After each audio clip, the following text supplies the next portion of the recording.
ജയ് ഹിന്ദ്. വിരമിച്ച സൈനികൻ യൂട്യൂബ് ചാനലിലേക്ക് ഏവർക്കും സ്വാഗതം. PMSS അഥവാ പ്രൈം മിനിസ്റ്റേഴ്സ് സ്കോളർഷിപ്പ് സ്കീമിന് അപേക്ഷിച്ചവരുടെ മെറിറ്റ് ലിസ്റ്റ് പബ്ലിഷ് ചെയ്തിരിക്കുന്നു. ഇതിൻ്റെ വിശദാംശങ്ങളാണ് ഈ വീഡിയോയിൽ. കഴിഞ്ഞ വർഷം, അതായത് ആനുവൽ ഇയർ 2024-25 പ്രൈം മിനിസ്റ്റർ സ്കോളർഷിപ്പിന് അപേക്ഷിച്ചവരിൽ നിന്നും തിരഞ്ഞെടുക്കപ്പെട്ടവരുടെ ലിസ്റ്റ് കേന്ദ്രീയ സൈനിക് ബോർഡിന്റെ വെബ്സൈറ്റിൽ പബ്ലിഷ് ചെയ്തിരിക്കുന്നു.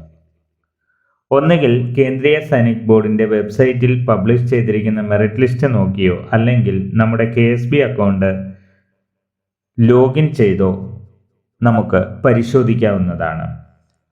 തിരുവനന്തപുരം ജില്ലയിൽ നിന്നും 110 പേർക്കും, കൊല്ലം ജില്ലയിൽ നിന്നും 135 പേർക്കും, പത്തനംതിട്ട നിന്നും 56 പേർക്കും, ആലപ്പുഴയിൽ നിന്നും 101 പേർക്കും, കോട്ടയത്ത് നിന്ന് 54 പേർക്കും, ഇടുക്കിയിൽ നിന്ന് 11 പേർക്കും, എറണാകുളത്ത് നിന്ന് 49 പേർക്കും, തൃശ്ശൂരിൽ നിന്ന് 48 പേർക്കും, പാലക്കാട്ട് നിന്ന് 62 പേർക്കും, മലപ്പുറത്ത് നിന്നും 28 പേർക്കും, കോഴിക്കോട് നിന്ന് 79 പേർക്കും, വയനാട് നിന്നും 12 പേർക്കും, കണ്ണൂരിൽ നിന്ന് 91 പേർക്കും, കാസർഗോഡ് നിന്നും 21 പേർക്കുമാണ് പ്രൈം മിനിസ്റ്റർ സ്കോളർഷിപ്പ് ലഭിച്ചത്.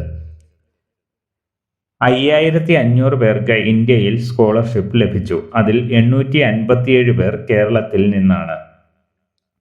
പ്രൈം മിനിസ്റ്റർ സ്കോളർഷിപ്പിന് അപേക്ഷിച്ചതിൽ ലഭിക്കാത്തവർക്ക് കേരള സർക്കാരിൻ്റെ അമാൽഗമേറ്റഡ് ഫണ്ടിൽ നിന്നും ലഭിക്കുന്ന സ്കോളർഷിപ്പിന് അപേക്ഷിക്കാവുന്നതാണ്. 25 ഡിസംബർ 2025 അപേക്ഷിക്കാനുള്ള അവസാന തീയതി. അങ്ങനെയുള്ളവർ എത്രയും പെട്ടെന്ന് തന്നെ അപേക്ഷിക്കുക. വീഡിയോ ഇഷ്ടപ്പെട്ടാൽ ലൈക്കും സബ്സ്ക്രൈബും ചെയ്യുക, സുഹൃത്തുക്കൾക്ക് ഷെയർ ചെയ്യുക.